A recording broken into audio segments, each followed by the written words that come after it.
Hello students, હું જયંતિ બેલ આપનું સ્વાગત કરું છું આત્મનિર્માણના આ વિડિયો ક્લાસમાં. અને આપણે લાસ્ટ લેક્ચરમાં થોડું વર્ક કવર કર્યું છે, જેમાં બેઝિક્સ જ તમને યાદ અપાવી દઉં કે આપણે લાસ્ટ લેક્ચરમાં શરૂઆત કરી છે કોન્સોનન્ટ અને વોવેલ્સથી. કોન્સોનન્ટ અને vowels very important part four અવર એક્ઝામ. જેમાં મેં તમને સ્પષ્ટ કર્યું કે કોન્સોનન્ટ કેટલા છે અને વોવેલ્સ કેટલા છે. કોન્સોનન્ટ કેટલા છે અને વોવેલ્સ કેટલા છે. આઈ હોપ તમને યાદ હશે કે સાહેબ તમે કોન્સોનન્ટ 21 કીધા હતા અને વોવેલ્સ 5, બરાબર છે, 5 વોવેલ્સ કીધા હતા. અને એનો જે ઉપયોગ શું છે આપણી એક્ઝામની દ્રષ્ટિએ તમને સમજાયું કે કોન્સોનન્ટ અને વોવેલ્સ જે છે એ સામાન્ય રીતના આપણને ઉપયોગી થાય છે આર્ટિકલ એ અને એન ના ઉપયોગ માટે.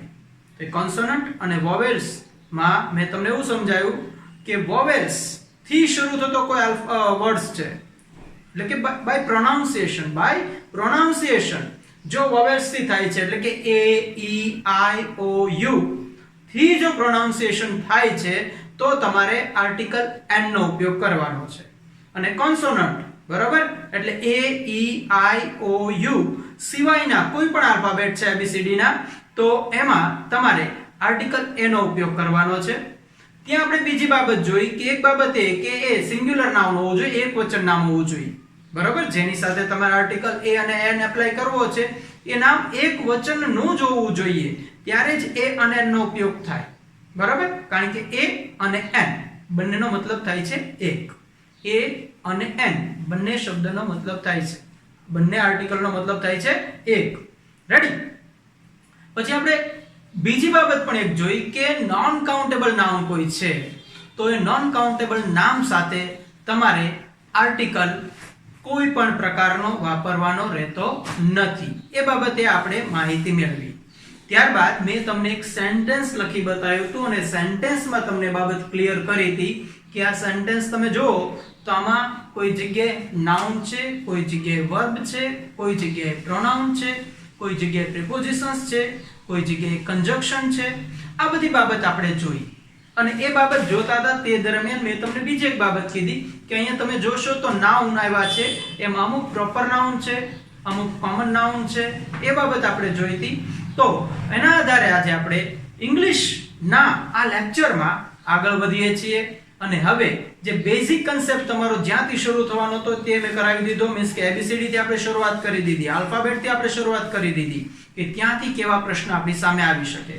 કદાચ તમને યાદ હોય ન હોય, ફરીથી એ શબ્દ યાદ અપાવી દઉં કે પહેલા તમને એવો પ્રશ્ન આવી શકે કે હાઉ મેની કોન્સોનન્ટ્સ, હાઉ મેની કોન્સોનન્ટ્સ, બરાબર, એટલે કે વ્યંજન કેટલા છે. તો આન્સર છે 21. બીજો પ્રશ્ન તમારી સામે આવી શકે how many vowels, how many vowels, તો એનો જવાબ છે 5. there are 5 vowels. okay, there are 5 vowels. તો આ બંને પ્રશ્નો તમારી સામે આવી શકે. આ ઉપરાંત બીજી બાબત જે છે એ પ્રોનાઉન્સ વિશે એક પ્રશ્ન પણ આવી શકે. ઓકે, તો એ બાબતને આપણે ધ્યાનમાં લેશું. અને જે પહેલો સાવ બેઝિક લેક્ચર છે એ આપણો વ્યર્થ નથી, એ પણ 1 માર્કનો આપણી માટે બની શકે એવો લેક્ચર છે. ઓકે, તો ચાલો હવે આગળ વધીએ. આગળ આપણે ઇંગ્લિશની આખી રૂપરેખા ઉપર જઈએ. આપણે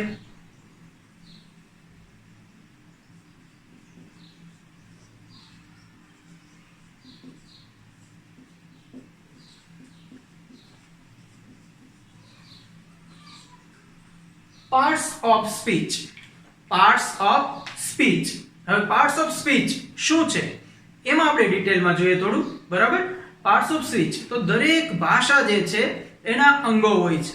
એ પછી ગુજરાતી હોય, હિન્દી હોય, સંસ્કૃત હોય કે ઇંગ્લિશ હોય, બરાબર. XYZ કોઈ પણ લેંગ્વેજ જે છે એના પાર્ટ્સ હોય છે, એના અંગ હોય છે અને એ બધા મળી અને ભાષાનું સર્જન કરતા હોય છે. તો એવું જ આ લેંગ્વેજમાં પણ છે. જો આપણને એ બધા પાર્ટ્સ વિશે આઈડિયા આવી જાય છે તો ભાષાનું બંધારણ આપણે સમજી શકીએ, ભાષા વ્યવસ્થિત સમજી શકીએ અને ઇવન તમે બોલી પણ શકો. પણ આપણો અત્યારનો ટાર્ગેટ શું છે તો કે આ લેક્ચર દ્વારા આપણે કોમ્પિટિટિવમાં આવતા પ્રશ્ન જે છે હિટ કરી શકીએ અને એમાંથી માર્ક લઈ શકીએ. એ આપણો મેઇન ટાર્ગેટ છે. ઓકે, તો આપણે એ દૃષ્ટિકોણથી આ લેક્ચર જોઈએ છીએ, બરોબર છે. ચાલો આગળ વધીએ. તો એ નાઉનને ડિટેલમાં જોઈએ તો આના માટે આપણે પહેલી બાબત જે છે એ નાઉનના પ્રકાર જોઈએ. તો પહેલો પાર્ટ એનો કંઈક આવો પડે છે, countable noun. Countable noun.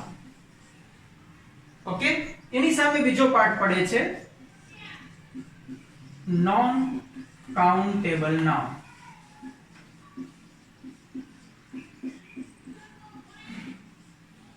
Countable noun, non countable noun.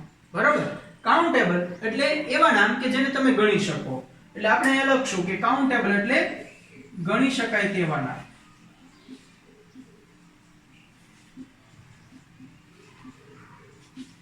Countable એટલે ગણી શકાય તેવા નામ. નોન કાઉન્ટેબલ તો ગણી ન શકાય તેવા નામ. ગણી ન શકાય તેવા નામ. તો એક પ્રકાર આવો પડે છે કાઉન્ટેબલ નાઉન અને non countable noun. Countable noun અને નોન કાઉન્ટેબલ નાઉન જેને તમે ગણી શકો એ કાઉન્ટેબલ. મારા હાથમાં માર્કર છે તો આ માર્કર 1, માર્કર 2 એવી રીતના હું ગણી શક્યો. એવી રીતના આના કેપ જે છે તો કેપને હું ગણી શકીશ તો એ કાઉન્ટેબલની જે આપણો પાર્ટ છે એમાં આવશે.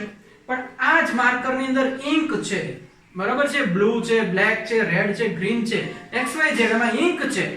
તો ઇન્ક જે છે એને હું ગણી નહીં શકું, એને હું ગણી શકીશ નહીં.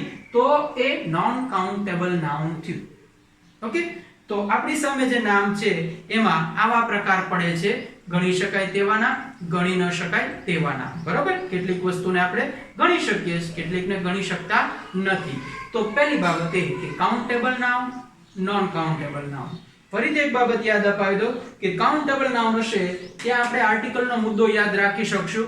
નોન કાઉન્ટેબલ નામ છે ત્યાં આપણે આર્ટિકલનો મુદ્દો યાદ રાખવાનો રહેતો નથી, કારણ કે we can't count that noun. જો ગણી ન શકીએ તો ત્યાં આપણે આર્ટિકલ an નો ઉપયોગ કરવાના નથી. ઓકે, ચાલો આગળ હજી આના પ્રકાર પડે છે એ પણ જોઈએ.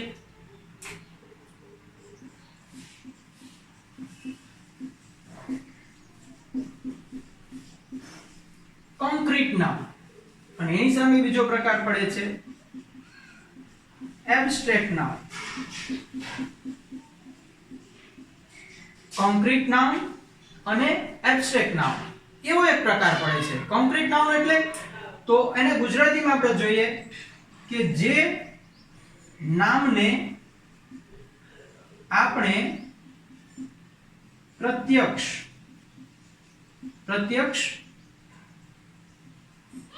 જોઈ શકીએ અને અડી પણ શકીએ.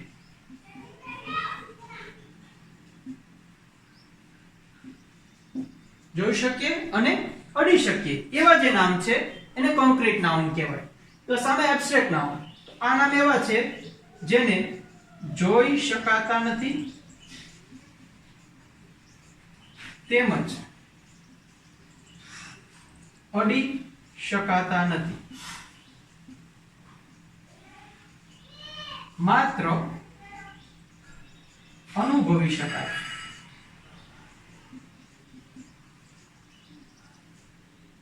બરાબર. તો તમારી સામે આ પ્રકાર મેં લખ્યો કોન્ક્રીટ નાઉન, તો કે તમે જે નામને જોઈ શકો, સ્પર્શી શકો, બરાબર, પ્રત્યક્ષ જોઈ શકો છો, એનો સ્પર્શ પણ કરી શકો છો, એવા નામનો એને કોન્ક્રીટ નાઉન કહેવાય. અને એબ્સ્ટ્રેક્ટ નાઉન તો કે એવા નામ કે જેને તમે જોઈ નથી શકતા, એને અડી નથી શકતા, પણ અનુભવી શકો. તો આ બીજો એક પ્રકાર આવો પડે છે કોન્ક્રીટ નાઉનનો અને એબ્સ્ટ્રેક્ટ નાઉનનો. ઓકે, હવે આ બધી બાબતને આધારે આ જે પાર્ટ્સ છે એના આધારે હવે નામના મુખ્ય પ્રકાર આવશે. ઓકે, હવે જે જોવાના છે એ ડિટેલમાં એની ઉપર જવાના છે. આ એની પ્રસ્તાવના, એનું બંધારણ છે કે આવા પ્રકારના નામ હોય છે. બરાબર. આ કોન્ક્રીટ નાઉન એટલે તમે તમારી સામે જો લાકડું જોવો છો તો એને અડી શકો છો, બરાબર, લોખંડ છે તો એને અડી શકો છો, પણ એમાં જોઈ ન શકાય ને અનુભવી ન શકાય એવા નામ, જોઈ ન શકાય ને સ્પર્શી ન શકાય એવું નામ તો કે પ્રેમ, ગુસ્સો, ઈર્ષ્યા, આ બધા નામ જે છે એને તમે જોઈ શકતા નથી, સ્પર્શી શકતા નથી, પણ અનુભવી શકાય છે. ઓકે, ખાસ કરીને આ નામ સમયે મારે તમને એક બાબત યાદ અપાવી દો કે WhatsApp માં જે ઇમોજીસ બધા આવે છે ઇમોજીસમાં જે એક્સપ્રેશન બધા આવે છે એ એબ્સ્ટ્રેક્ટ નાઉન કહેવાય. ઓકે, તો બધા ઇમોશન્સ જે છે એ એબ્સ્ટ્રેક્ટ નાઉનમાં આવે. એને તમે અનુભવી શકો છો, જોઈ શકતા નથી, સ્પર્શી શકતા નથી. રેડી? આટલી બાબત clear? Countable, non countable, concrete noun, abstract noun. Ready? ચાલો હવે આમાં આગળ વધીએ આપણે.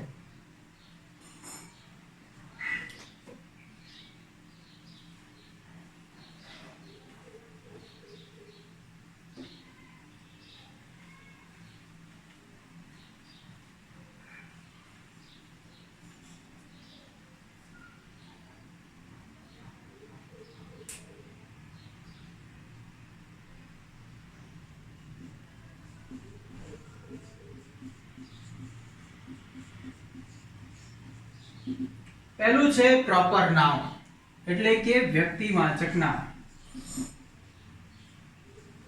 વ્યક્તિવાચક નામ. Okay, proper noun. હવે અહીંથી ધ્યાન રાખજો, અહીંથી માર્ક લેવાનું શરૂ થાય છે આપણે.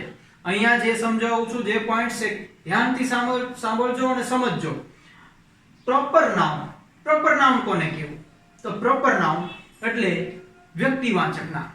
એટલે મારું નામ, તમારું નામ, તમારી સરનેમ, આ બધા જે નામ છે એ પ્રોપર નાઉન કહેવાય. ઓકે, પ્રોપર નાઉન ની ખાસિયત શું છે? તો પ્રોપર નાઉન માં પહેલી બાબત, પ્રથમ મૂળાક્ષર હંમેશા કેપિટલ આવે. બરાબર છે? શુદ્ધ ભાષામાં પ્રથમ મૂળાક્ષર હંમેશા કેપિટલમાં આવે. પ્રોપર નાઉન જે છે તો એનો પહેલો મૂળાક્ષર મીન્સ કે પહેલો આલ્ફાબેટ એ કેવો હોવો જોઈએ? કેપિટલ હોવો જોઈએ. ઓકે, પ્રોપર નાઉન નો પ્રથમ આલ્ફાબેટ, બરોબર, ફર્સ્ટ આલ્ફાબેટ કે ફર્સ્ટ લેટર કેપિટલ હોય છે. બીજી બાબત જોઈએ,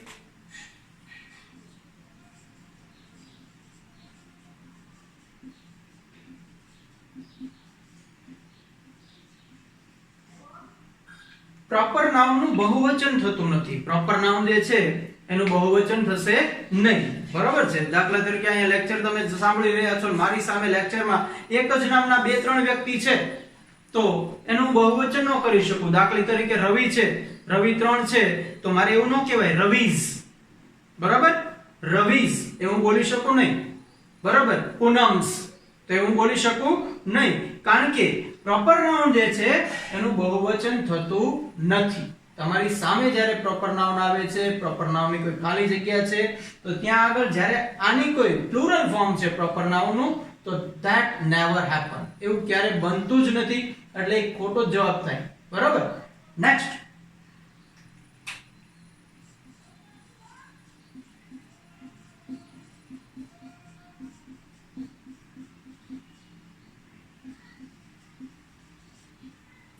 આર્ટિકલ લાગતા નથી.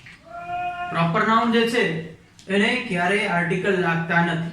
બરોબર છે? મારું નામ છે, તમારું નામ છે, કેવન આપણે મહાત્મા ગાંધીને યાદ કરીએ કે ડોક્ટર એપીજે અબ્દુલ કલામને યાદ કરીએ કે છત્રપતિ શિવાજીને યાદ કરીએ કે નરેન્દ્ર મોદીને યાદ કરીએ. બરાબર? આ બધા હસ્તીઓ છે, આપણને ખબર છે કે આપણા દેશમાં એમનું બધાનું મોટું યોગદાન છે, પણ છતાં એ લોકોનું જે નામ છે એ પ્રોપર નાઉન છે એટલે એને આર્ટિકલ લાગતા નથી. ઓકે, કોઈ પણ પ્રોપર નાઉન ને આર્ટિકલ લાગતા નથી. એ એન કે ધ આર્ટિકલ પ્રોપર નાઉન ને લાગતા નથી. પણ એક બાબત ધ્યાનથી સાંભળજો કે જ્યારે સુપરલેટિવ ડિગ્રી હોય, સુપરલેટિવ ડિગ્રી, ત્યારે એ નામ માટે એને સુપરલેટિવ જ્યારે દર્શાવવાનું છે તો આર્ટિકલ ધ લાગે, પણ એ આ નાઉન નહીં, એ ડિગ્રીના નિયમ પ્રમાણે લાગે છે. એટલે તમે કદાચ અત્યારે સાંભળતો અને કદાચ તમારી સામે કંઈક એવું નામ આવી ગયું હોય તો તમને એમ થાય કે કેમ અહીંયા ધ લાગ્યું છે. બરાબર? દાખલા તરીકે Kalidas is the Shakespeare of India. Kalidas is the Shakespeare of India. તો ત્યાં આગળ જે બાબત જે છે એ કમ્પેરિઝન ની થઈ, એટલે કે ડિગ્રી ની થઈ, એટલા માટે ત્યાં એ પ્રોપર નાઉન ને ધ લગાડ્યો છે. એ પ્રોપર નાઉન ના નિયમ જે છે એનું ઉલ્લંઘન નથી, પરંતુ ત્યાં જે ડિગ્રીના નિયમ છે એના આધારે ત્યાં આર્ટિકલ ધ લાગેલો હોય છે. ઓકે, જો કે ડિગ્રીનો ટોપિક આપણી સામે આવશે ત્યારે આપણે એની ઉપર ચર્ચા કરશું પાછા, પણ અત્યારે તમારી સામે આવું સેન્ટેન્સ આવી ગયું એકાદું તો ત્યારે પાછા તમે થોડા કન્ફ્યુઝ ન થાવ, એટલે એ બાબત ક્લિયર કરવી જરૂરી છે. ઓકે, તો ચાલો પ્રોપર નાઉન ધ્યાનથી સાંભળીએ. પ્રથમ મૂળાક્ષર હંમેશા કેપિટલ આવે છે, બહુવચન થતું નથી અને આર્ટિકલ લાગતા નથી. બરાબર, એને ક્યારે આર્ટિકલ લાગતા નથી. એના એક્ઝામ્પલ જોઈએ આપણે.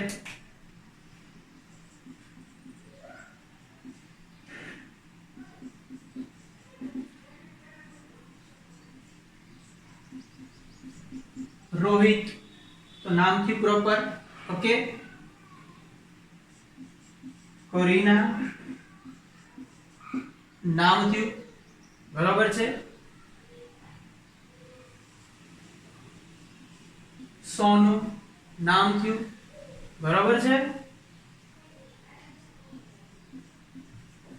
રોનક નામ થયું બરાબર. આ બધા પ્રોપર નાઉન છે. ETC આમાં તમારું નામ આવી જાય, મારું નામ આવી જાય, બરોબર, આપણી સરનેમ પણ આવી જાય, ફાધર મધર બધાને આપણને જે છઠ્ઠી માં મળ્યું છે ને જે નામ, એને પ્રોપર નાઉન કહેવાય. ઓકે, તો જુઓ આમાં capital capital capital capital. Okay, હવે અહીંયા કોઈ જગ્યાએ કદાચ મેં બે વાર એક નામ લખ્યું હોય તો બે વાર લખી શકું, પણ એસ લગાડીને એનું બહુવચન કરી શકું નહીં મિત્રો. ઓકે, અને બીજી બાબત, આમાં કોઈ જગ્યાએ મેં આર્ટિકલ લગાડ્યા નથી.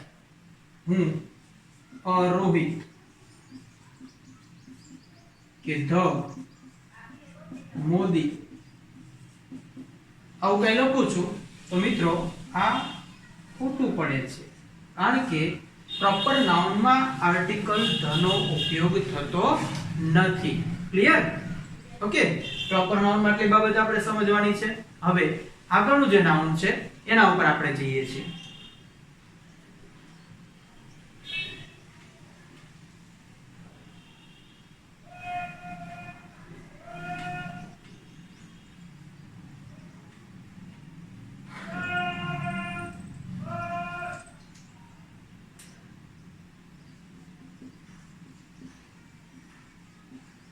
Common noun.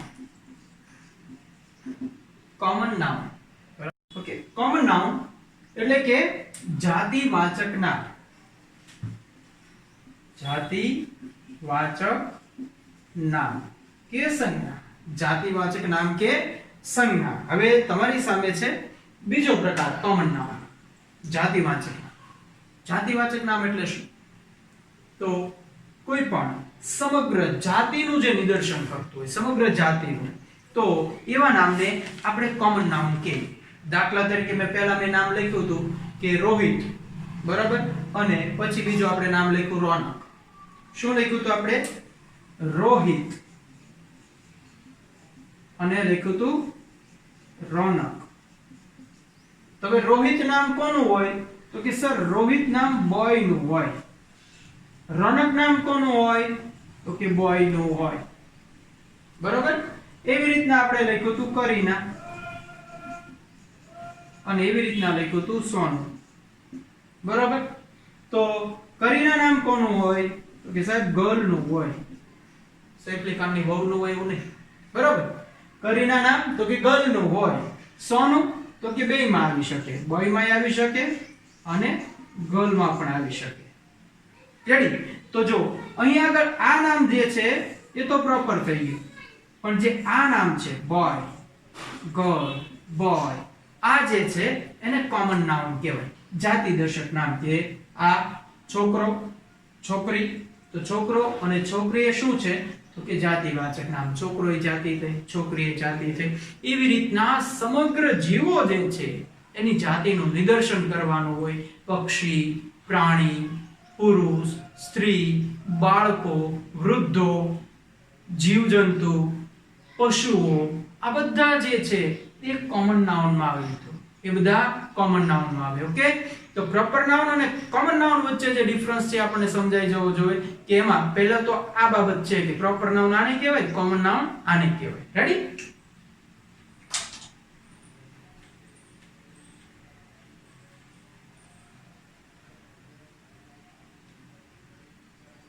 ચાલો હવે આની શું ડેફિનેશન આપણે આપી શકીએ, સમજૂતી શું આપી શકીએ? તો પહેલું, સમગ્ર જાતિ કે સમુદાય, સમગ્ર જાતિ કે સમુદાય દર્શાવતું નામ, સમગ્ર જાતિ કે સમુદાય દર્શાવતું નામ એટલે કોમન નામ, સમગ્ર જાતિ કે સમુદાય દર્શાવે. ઓકે, બીજું લક્ષણ જોઈએ તો બહુવચન થાય છે, બહુવચન થાય છે. કોમન નાઉન જે હોય એનું બહુવચન થાય છે. બોય તો બોયઝ, ગર્લ તો ગર્લ્સ, બર્ડ તો બર્ડ્સ. તો કોમન નાઉન જે છે એનું બહુવચન થાય છે. આગળની બાબત તો કે આર્ટિકલ લાગે છે. આ જે નાઉન છે એને આર્ટિકલ પણ લાગે છે. ઓકે, તો કોમન નાઉન માં તો કે સમગ્ર જાતિ કે સમુદાય દર્શાવતું નામ, એનું બહુવચન થાય છે અને આર્ટિકલ પણ લાગે છે. રેડી? તો એના એક્ઝામ્પલ જોઈએ આપણે.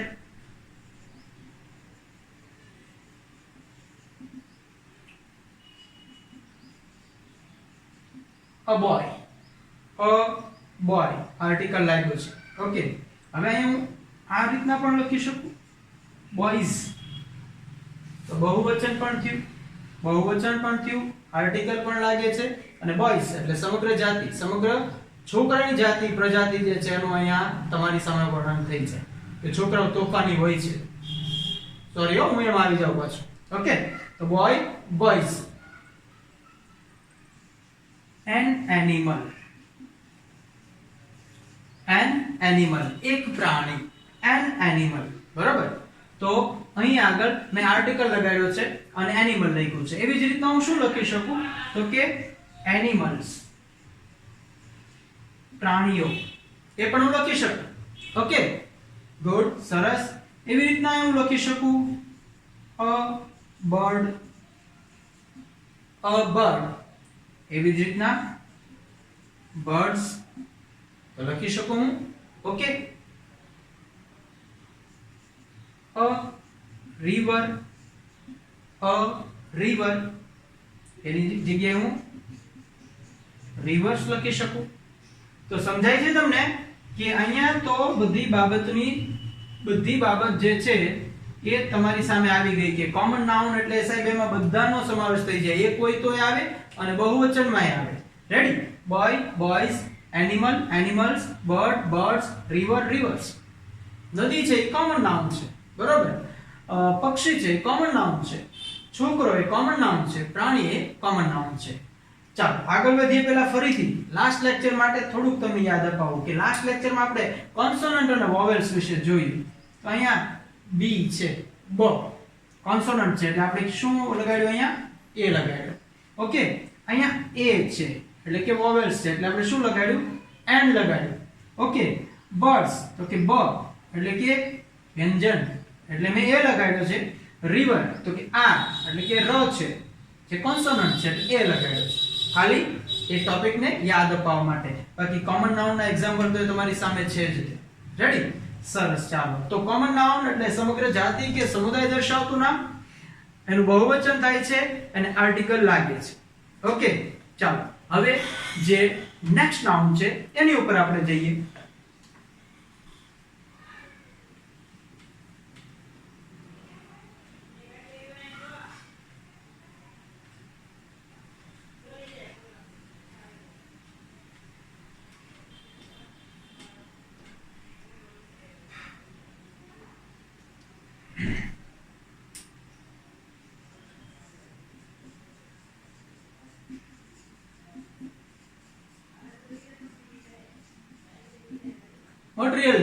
મટીરીયલ નાઉન એટલે કે ધાતુવાચક.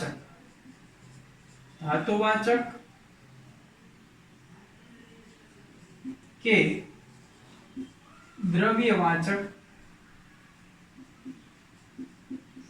નામ. બરાબર? મટીરીયલ નાઉન એટલે ધાતુવાચક કે દ્રવ્યવાચક નામ, એવું આપણે ગુજરાતીમાં કહીએ છીએ. મટીરીયલ નાઉન એટલે ધાતુવાચક કે દ્રવ્યવાચક નામ. તો પ્રોપર નાઉન અને કોમન નાઉન નો ડિફરન્સ આપણે ખ્યાલ આવી ગયો કે પ્રોપર નાઉન આને કહેવાય, કોમન નાઉન આને કહેવાય. એમાં બંધારણ આવું છે, એની ફોર્મ્યુલા આવી છે. એવી રીતના મટીરીયલ નાઉન માટે જોઈએ તો મટીરીયલ નાઉનમાં શું બાબત સમજવા જેવી છે? તો પહેલી બાબત,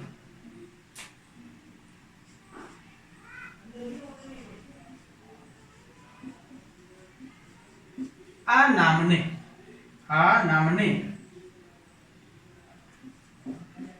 ગણી શકાતા નથી. આવા જે નામ હોય એને ગણી શકાતા નથી, પરંતુ કોઈ ચોક્કસ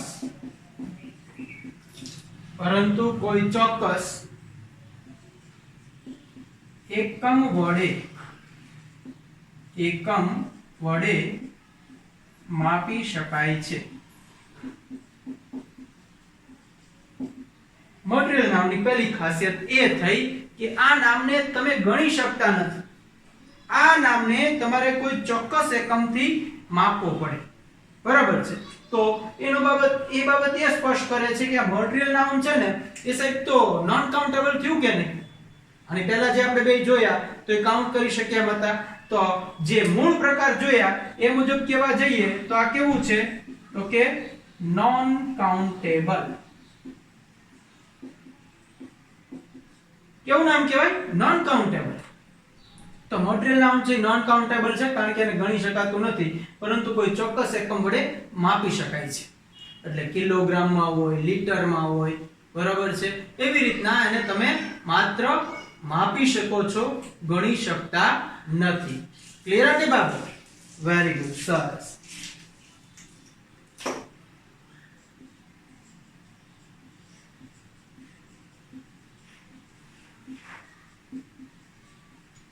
બહુવચન ન થાય તો સામાન્ય બાબત છે. ગણી ન શકો તો બહુવચન કેમ કરવું? તો જે મટીરીયલ નાઉન છે એનું બહુવચન થતું નથી. રેડી? હવે તો એના આધારે નેક્સ્ટ ટોપિક પણ આપણી સામે, નેક્સ્ટ પોઈન્ટ પણ ક્લિયર થઈ જાય કે સાહેબ તો આર્ટિકલ એ નહીં લાગે ને. આર્ટિકલ લાગતા નથી. ગણી ન શકો તો આર્ટિકલ કઈ રીતના એપ્લાય કરવું? બરાબર? કારણ કે આર્ટિકલમાં મેં તમને કીધું એ મુજબ એ અને એન નો મતલબ તો એક થાય છે. તો અને ગણી જ નથી શકતા એટલે એમાં આર્ટિકલ લાગતા નથી. Ready?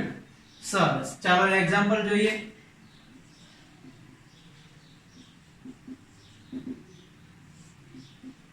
oil. Can you count oil? Can you count oil? Okay, no sir. Good. Water. Can you count? Okay. Gold. Can you count? No.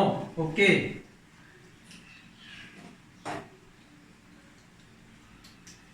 તો આ બધા જે નાઉન જે છે એ નાઉનને તમે કાઉન્ટ કરી શકતા નથી, એટલે એ બધાને તમારે કોઈ એનો એકમ છે એનાથી માપી શકાય.